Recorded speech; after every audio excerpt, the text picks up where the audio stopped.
45 bed से कभी ज़्यादा हमने पेशेंट रखे नहीं है, तो that we have accepted their explanation. That's why हमने कोई कार्रवाई उनके ऊपर ये नहीं की है। वो आरोप निराधार है, इसकी निंदा करता हूँ। ऐसा शब्द का प्रयोग नहीं करना चाहिए। पिछले 8 महीने में 7-8 महीने में कुल मिला के 2 या 3 पेशेंट टिम्बा हॉस्पिटल से आए हमारे पास। हाँ, और वो पेशेंट जिस दिन म्युनिसिपैलिटी ने ऑडिट करके हमको बिल दिया है, उसके अगले 24 से 48 घंटे में हमने ज्यादातर लोगों को एनईएफटी कर दिया है। आज मीरा भाईंदर महानगर पालिका में कांग्रेस के यूथ जिला अध्यक्ष दीप काकड़े ने कस्तूरी हॉस्पिटल के संचालक डॉक्टर राजू अग्रवाल पर जिस तरीके के आरोप लगाए और नगर पालिका के अधिकारियों की मिली भगत बताई है, इस संदर्भ में आपको हम सारी जानकारी देने की कोशिश कर रहे हैं। हमने इस संदर्भ में डॉक्टर पडवल की जानकारी ली, डॉक्टर पडवल से जानकारी ली। उसके बाद जिन पे आरोप लगे हैं डॉक्टर राजीव अग्रवाल, उनका भी पक्ष रखने की हम लोग कोशिश करेंगे। और आइए जानते हैं कि सच्चाई क्या है और दीप काकड़े के आरोप में कितना तथ्य है। आइए जानते हैं सिटी न्यूज के साथ। कोविड पीरियड में महानगर पालिका के अधिकारियों ने बहुत बड़ा भ्रष्टाचार किया है, इस तरीके का गंभीर आरोप आपने लगाया, क्या है माजरा? शकील भाई, मतलब ये जो विषय है, 80,000 पेशेंट्स मेरे ख्याल से मीरा भाईंदर में कोविड से पारित हो चुके हैं। उसमें से अगर आधे भी पेशेंट्स यानी 40,000 पेशेंट भी अगर प्राइवेट अस्पताल में जाते हैं, ऐसा अगर हम कहेंगे, तो हर एक पेशेंट को कम से कम 1 लाख रुपए एक्स्ट्रा के लिए लूटा है। ये 5,000 करोड़ से ऊपर का गफला यहां पर किया गया है। प्राइवेट अस्पताल में कस्तूरी अस्पताल का विषय हम यहां पर प्रामुख्य से आगे ले रहे थे। महानगर पालिका के जो अधिकारी है, doctor Prakash Jadhav, doctor Pramod Padwal, doctor Sachin Bachhav, इनकी ओर से पेशेंट्स को प्राइवेट हॉस्पिटल में भेजा जाता है। प्राइवेट हॉस्पिटल में कंसल्टेशन इन्हीं का होता है, उसके कमीशन बकायदा चार्जेस लिए जाते हैं। फिर पेशेंट को वहां पे 9 से 10 दिन 15 दिन रखा ही जाता है। पेशेंट किसी भी कंडीशन में हो, अगर अच्छी कंडीशन में होगा तो डिस्चार्ज हो जाएगा, लेकिन अगर बुरी कंडीशन होती जाती है तो दुर्भाग्यवश ऐसे 15 पेशेंट्स है जिनको शिफ्ट करने के बाद 48 घंटे में मौत हुई है। इस षड्यंत्र या इस भ्रष्टाचार में कौन कौन अधिकारी शामिल है? और आपके जो बातों से ऐसा लगता है कि आपने आयुक्त को छोड़ दिया, बाकी के सब अधिकारी जिम्मेदार है। नहीं, आयुक्त को नहीं छोड़ा है, लेकिन होता क्या है ना कि आयुक्त यहाँ पे दुर्भाग्य है, लेकिन हमारे मीरा भाईंदर महानगर पालिका के आयुक्त, ये खुद आयुक्त है, ऐसे बर्ताव नहीं करते। वो शायद हर अधिकारी के असिस्टेंट है, ऐसा बर्ताव करते हैं, क्योंकि कोई भी चीज हो वो अधिकारी को पूछे बिना नहीं पारित करते। कोई भी चीज को वो अधिकारी के बिना आगे नहीं ले जा सकते। यहां पर वैद्यकीय अधिकारी doctor Pramod Padwal, doctor Prakash Jadhav, additional commissioner या मेरे ख्याल से वार्ड ऑफिसर है डॉक्टर सचिन बच्छाव, ये लोग सीधे सीधे इन्वॉल्व है। दूसरा आरोप ये भी लगाया आपने कि कोविड वार्ड में कोविड पेशेंट के साथ स्टाफ सोया करता था। हमने 4 जनवरी को हमने एक पत्र लिखा था यहाँ पर, और उससे पहले काफी मिन्नतें की थी, लेकिन पत्र ही लिखा था 4 जनवरी को कि ये जो कस्तूरी रुग्णालय है, उस कस्तूरी रुग्णालय में 80 से ऊपर बेड चलते हैं, हालांकि उनके पास उतनी परमिशन नहीं है। अब जब ने इसका खुलासा किया, तब उन्होंने खुलासे का लेटर मांगकर 1 जनवरी को तहकीकात बिठाई। तहकीकात में यह शामिल हुआ कि 45 बेड्स की परमिशन है, लेकिन 53 बेड्स वो चला रहे हैं। हमारे हिसाब से तो 80 चला रहे हैं, लेकिन उन्होंने कहा 53 है। कल हमें ये पत्र दिया है जहां पे इनको पूरी तरह से क्लीन चिट दी गई है कि ऐसे हो सकता है, कोविड हॉस्पिटल के वार्ड में डॉक्टर नर्सेस सो सकते हैं, इसीलिए हम इनको बॉम्बे नर्सिंग एक्ट का उल्लंघन करने के बावजूद भी हम इन पे कार्रवाई नहीं कर सकते। जो प्राइवेट अस्पताल और प्राइवेट डॉक्टर ऐसी प्रैक्टिस में इन्वॉल्व है, उनका मेडिकल रजिस्ट्रेशन कायम स्वरूप रद्द हो और उन पे फौजदारी गुना दाखिल हो। जो सरकारी अधिकारी सरकारी टैक्स के पैसों पे सैलरी लेते हैं, अपना घर चलाते हैं, वो जनता के प्रति ईमानदार नहीं है, उनको सेवा से बरतरफ किया जाए और उन पे भी फौजदारी गुना दाखिल हो। क्यों? अगर ये कार्रवाई अगले 8 दिन में नहीं होती तो हम 8 दिन के बाद युवक कांग्रेस यहां पर get well soon doctor Rajiv Agrawal, get well soon Meera Bhayandar का कैंपेन चलाकर आमरण उपोषण पे बैठने वाले हैं।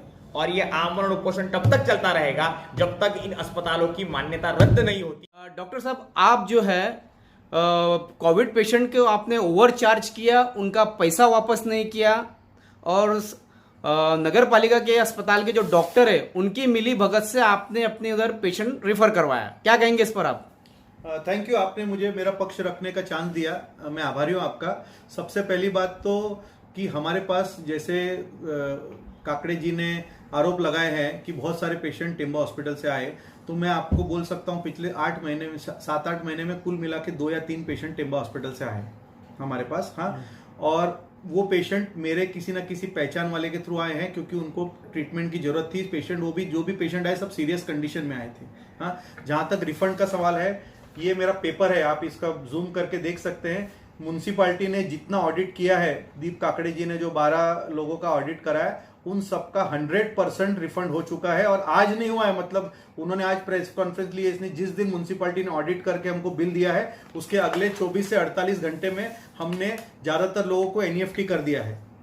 कि आपके हॉस्पिटल में 45 का आपको अधिकार दिया गया था और 53 बेड आपने यूज किया है, जबकि दीप काकड़े बोलते हैं 80 बेड यूज किया है, और फिर आपको नगर पालिका से बचाया गया, ऐसा उन्होंने आरोप लगाया है।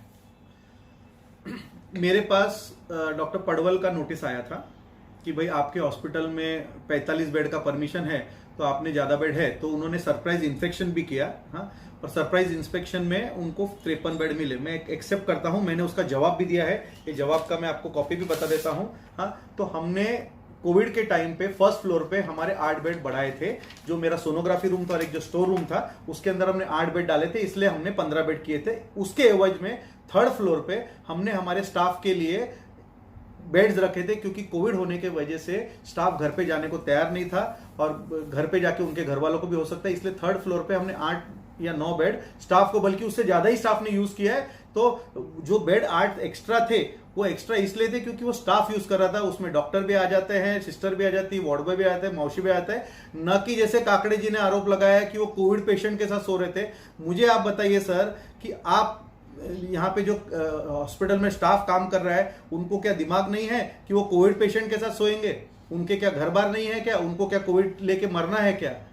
तो ये जो आरोप लगाए हैं, ये क्लियरली बेसलेस है। और जो हमारे स्टाफ बेड्स यूज कर रहे थे, वो 3rd फ्लोर पे यूज कर रहे थे, न कि 1st फ्लोर पे। और सबसे ज्यादा योगदान डॉक्टर ने दिया है फ्रंट लाइन में, और जब इस तरीके के आरोप डॉक्टर पे लगते हैं तो आप कैसा महसूस करते हो?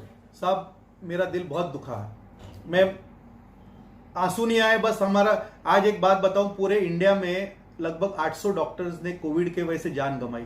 हाँ, आज आपको लगता है कि आज इंडिया का जो सक्सेस रेट है, आज आप देखो यूके में, यूएसए में कि कितने लोग मरे हैं। हाँ, और इंडिया में 800 डॉक्टर्स ने अपनी जान गंवाई, तो आपको लगता है कि डॉक्टर कसाई है जैसे उन्होंने आरोप लगाया? ये बहुत ही निंदनीय बात है जो उन्होंने की है कि डॉक्टर्स ने फ्रंटलाइन वर्कर, जिसमें आप भी आते हो, पुलिस वाले आते हैं, सफाई कामगार आते हैं, उन्होंने अपनी जान पे खेल के हाँ आपको आपकी जान बचाई है, पेशेंट्स की जान बचाई है। और उसके सामने लोगों ने, महाराष्ट्र में लगभग 80 से ज्यादा डॉक्टर्स की जान गई है। हाँ, अब ऐसे लोग के बोलने पे डॉक्टर अगर कसाई हो जाएगा, तो ये सचमुच निंदनीय बात है कि अगर डॉक्टर लोग सचमुच कसाई होते थे, तो आपके लगता है इंडिया में जो डेथ रेट है 2.5% या उससे लेस है, जो कि बाहर के देशों में उससे भी ज्यादा है, वो ऐसा होता था? दीप काकड़े ने आरोप लगाया कि आपके यहाँ पे 80 बेड थे, क्या सच्चाई है इसमें? सर, हाथ कंगन को आरसी क्या, आपको जब चाहिए ना मेरे एडमिशन रिकॉर्ड देख सकते हैं। अगर 80 पेशेंट होंगे तो महीने के कम से कम है ना 400 एडमिशन के ऊपर होने चाहिए। कभी भी हमारा इवन कोविड के टाइम पे भी है ना 100 के ऊपर आंकड़ा ही नहीं गया, 100-125 के ऊपर आंकड़ा नहीं गया। तो डॉक्टर पडवल ने तो फिर भी 30 पेशेंट ज्यादा बता दिए, हम बोल रहे 20 से 25 एवरेज पेशेंट था। अगर मेरे को मालूम है कि पिछले 5 साल से मेरा एवरेज ऑक्यूपेंसी 20 पेशेंट्स का है, तो मैं 50 बेड, 60 बेड, 80 बेड रख के करूंगा क्या? क्योंकि मेरे को जितने बेड्स होंगे उसके हिसाब से हाँ म्युनिसिपालिटी को पैसा देना पड़ता है, बायोमेडिकल वेस्ट का पैसा देना पड़ता है, बाकी के भी खर्चे देने पड़ते हैं। तो मैं रखूं क्या? जबरदस्ती क्यों रखूं? जब मेरे पास बेड स्ट्रेंथ ही उतना है हाँ, तो मैं एक्स्ट्रा बड़, हमारा एवरेज ऑक्यूपेंसी 50 to 60% से ज्यादा कभी रहा ही नहीं। कस्तूरी हॉस्पिटल में महात्मा ज्योतिबा फुले योजना या जीवनदायी योजना के तहत आने वाले पेशेंट को आप एडमिट नहीं करते हैं और उन्हें इलाज नहीं देते? सर, आपको बता दूं कि मेरे हॉस्पिटल में कोविड के टाइम पे डायलिसिस यूनिट के अंदर महात्मा ज्योतिबा फुले योजना के अंदर पेशेंट को इलाज किया गया, बल्कि हमने कुछ दिनों के लिए कुछ मीरा भाईंदर के 1-2 प्रतिष्ठित हॉस्पिटल में कोविड के केसेस ज़्यादा होने के वजह से उनका डायलिसिस यूनिट बंद होने के बाद में हमने इमरजेंसी में टेक्नीशियंस को ज़्यादा पैसा देके भी डायलिसिस की सेवा दी है। और जहाँ तक महात्मा ज्योतिबा फुले योजना का सवाल है, जब तक पेशेंट हमको उसका ऑरेंज या येलो राशन कार्ड नहीं बताएगा और बोलेगा कि मुझे इस योजना में करना है, हम नहीं कर सकते। एक और खुलासा करता हूँ, महात्मा ज्योतिबा फुले योजना में होने के बाद में भी बेसिक ट्रीटमेंट उसके अंदर इंक्लूडेड है। अगर उस पेशेंट को रेमडेसिविर लगा, एक्टिमरा लगा या जो भी कोई लाइफ सेविंग सीरियस जो इंजेक्शन लगेंगे, उसका पैसा उसको देना है। ये योजना में मेंशन है, मैं नहीं बोल रहा हूं। तो अगर पेशेंट मुझे बोलेगा ही नहीं कि भाई मुझे ये योजना में करना है, जैसे काकड़े जी ने एक स्पेसिफिक अजीत सिंह पेशेंट के लिए एलिगेशन लगाया, तो वो पेशेंट यहाँ से ट्रांसफर हो रहा था, जब वो एम्बुलेंस में बैठ रहा है उस टाइम पे काकड़े जी बोलते हैं कि उसका महात्मा ज्योतिबा फुले योजना में क्यों नहीं किया। तो उसके सामने पेशेंट के रिलेटिव से बात किया कि आपने मुझे बताया आपका योजना में है, आपका ऑरेंज या येलो, बोला नहीं है। उनका बोलना था कि आप इधर इलाज करो, पिछले 10 दिन का जो पैसा था रिफंड कर दो और बैक डेट के अंदर उसका एंट्री बताओ। तो मैंने बोला ऐसा नहीं हो सकता है, क्योंकि महात्मा ज्योतिबा फुले में जो भी पेशेंट एडमिट होता है सब चीज कंप्यूटराइज है, वहां पे कोई भी सब कुछ पेपरलेस है। तो सबसे पहले उनका राशन कार्ड स्कैन होएगा, वहां से अप्रूव होगा कि हाँ राशन कार्ड वैलिड है, उसके बाद में हम उनका एक प्री ऑथराइजेशन भर के भेजेंगे और वो अप्रूवल देने के बाद वो ट्रीटमेंट चालू होता है। तो पिछले 10 दिनों का ट्रीटमेंट इसमें इंक्लूड हो ही नहीं सकता, कोई भी योजना में इंक्लूड नहीं हो सकता है, जिसके वजह से उनको लगा कि मेरा मान नहीं रखा मैंने जो बोला इसके लिए, तो इसलिए शायद उनको कुछ पर्सनल उनका दिल दुख गया होगा, रंजिश लेके बैठे, जिसके वजह से वो मेरे को और मेरे अस्पताल का नाम खराब कर रहे हैं। दूसरा एक आरोप ये है कि कस्तूरी हॉस्पिटल को आपने क्लीन चिट दी है कि डॉक्टर राजीव अग्रवाल के कस्तूरी हॉस्पिटल में जो गवर्नमेंट के कोटे के हिसाब से उसने बेड ज्यादा लगाया था, उस बेड पे वहां के लोग सोया करते थे, नर्स स्टाफ। ठीक है, इसके बारे में कंप्लेंट हमारे पास आई थी कि वहाँ पे 45 बेड के लिए परमिशन है और वहाँ पे उन्होंने 53 बेड्स रखे थे।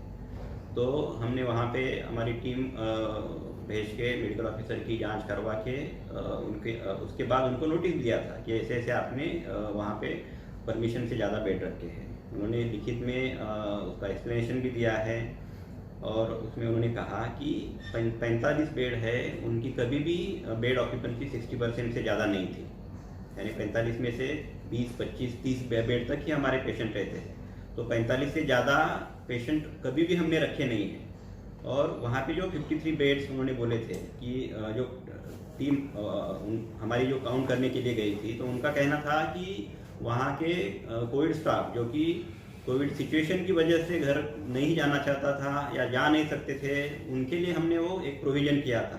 तो उसका मतलब ये वो वाले बेड पेशेंट के बाजू के बेड थे, ऐसा नहीं है जो आप बोल रहे हैं कि उनको इन्फेक्शन नहीं हुआ, ये नहीं।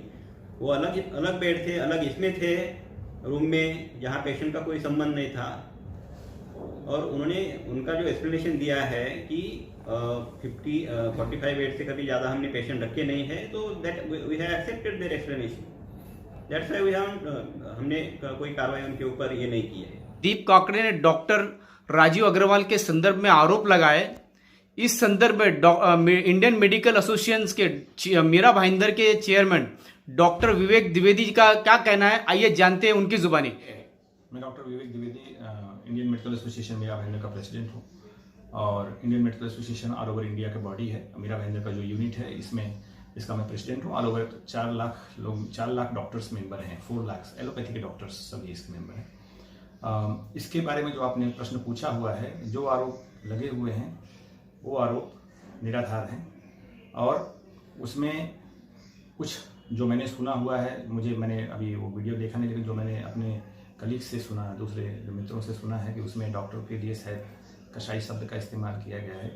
इसका अगर ये सच है तो मैं इसकी निंदा करता हूँ। ऐसा शब्द का प्रयोग नहीं करना चाहिए। खास करके कोरोना काल में अगर आपको याद हो तो कोई घर से निकल नहीं रहा था।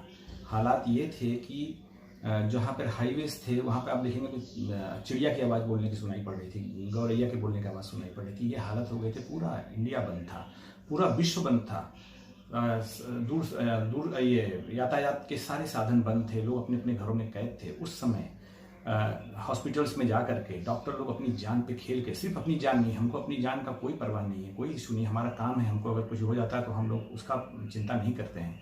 हमारे परिवार के, हमारे बूढ़े बुजुर्ग हमारे साथ रहते हैं, हमारे फैमिली रहते, हमारे छोटे छोटे बच्चे रहते, हम लोग वही उनको इलाज करके घर पे जा रहे थे। हमारे घर में लोगों का इन्फेक्शन हुआ, सिर्फ मीरा भाईंदर में कम से कम 8 डॉक्टर खत्म हो गए कोरोना की वजह से। सारे पत्रकारों को, पूरे इंडिया में पत्रकारों की फ्रंट लाइन, हमारे जैसे आप लोग की फ्रंट लाइन है, आप लोग घर में बैठ कर नहीं रह सकते क्योंकि आपको सूचना का आदान प्रदान जरूरी है। तो ऐसे सब अगर किसी के जो भी प्रोफेशनल फ्रंट लाइन वर्कर, चाहे डॉक्टर हो, चाहे पत्रकार हो, चाहे पुलिस हो, चाहे किसी के लिए भी इस तरह के शब्द अगर इस्तेमाल किया गया है तो मैं उसकी निंदा करता हूँ, वो गलत है।